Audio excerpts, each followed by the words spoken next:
Boy, you would never know, looking at the Dow racing ahead in record territory again. I know that gets to be old after a while. That there's the possibility of a government shutdown looming a little more than 24, 30 hours from now. Apparently, most don't think that's going to happen.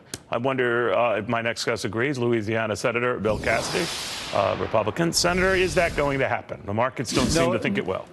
It won't, but Neil, let me tell you this. It never gets old to hear the Dow is in record territory. That never gets old. I hear you. I hear you. Now, so the markets are liking everything that's going on, like the tax cut, like what some companies are doing. But it does harken back to this other worry. It's a nagging worry, and you and I brought up before that, budget issues, punting on them, putting off to fight another day on another temporary measure and all that. That gets old too. What do you think?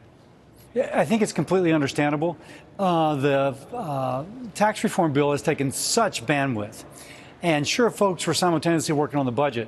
But you can imagine there are some things that would need to be worked through that couldn't be worked through as folks are focusing on tax. This probably 2 to 3 week extension allows people to work over the holidays, work out those unresolved issues, and get to where we need to be. I understand it. It looks like the Dow understands it as well. Would it be just a straight, 2-week extension? You'd get serious about this, maybe 3-week extension in the new year. That would be when you settle these differences like DOC and, military spending versus non-military spending. That would all be sorted out then. I think so. And you never know until it happens. I guess there's a slim chance we could still pass something today more comprehensive. But reality is that people will be working over the holidays to try and come up with solutions to those things that are currently points of contention. And I'm optimistic that if we don't settle it today, we'll settle it in the new year. What's your biggest goal in the new year, besides settling this budget thing? I'm sure that's one of them. But we've heard that infrastructure's on tap, welfare reform might be on tap. Which is on tap first? Do you know? McConnell said today that he doesn't want to address entitlement reform in 2018.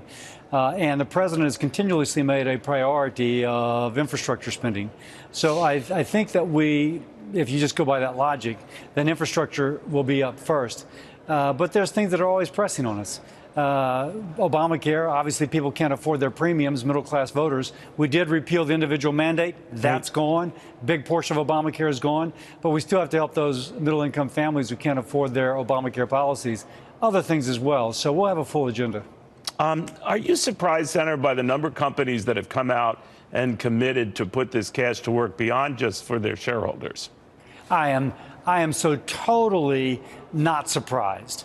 As someone said, if a company thinks they're going to stay competitive in the worldwide marketplace by not using this money to efficiently invest in their workforce, in their facilities and workforce training, then they will be left behind by international competitors.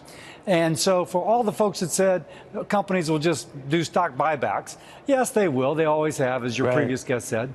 But them not to do that is to their great disadvantage. And our companies understand that. They're investing in their workers, in their plants to make us more competitive, to fulfill President Trump's pledge of increased economic growth. All right, Senator, very good seeing you again. If I don't chat to you, I hope you have a Merry Christmas, safe one at that. Thank you, sir. Thank you, Neil. To you, too. All right.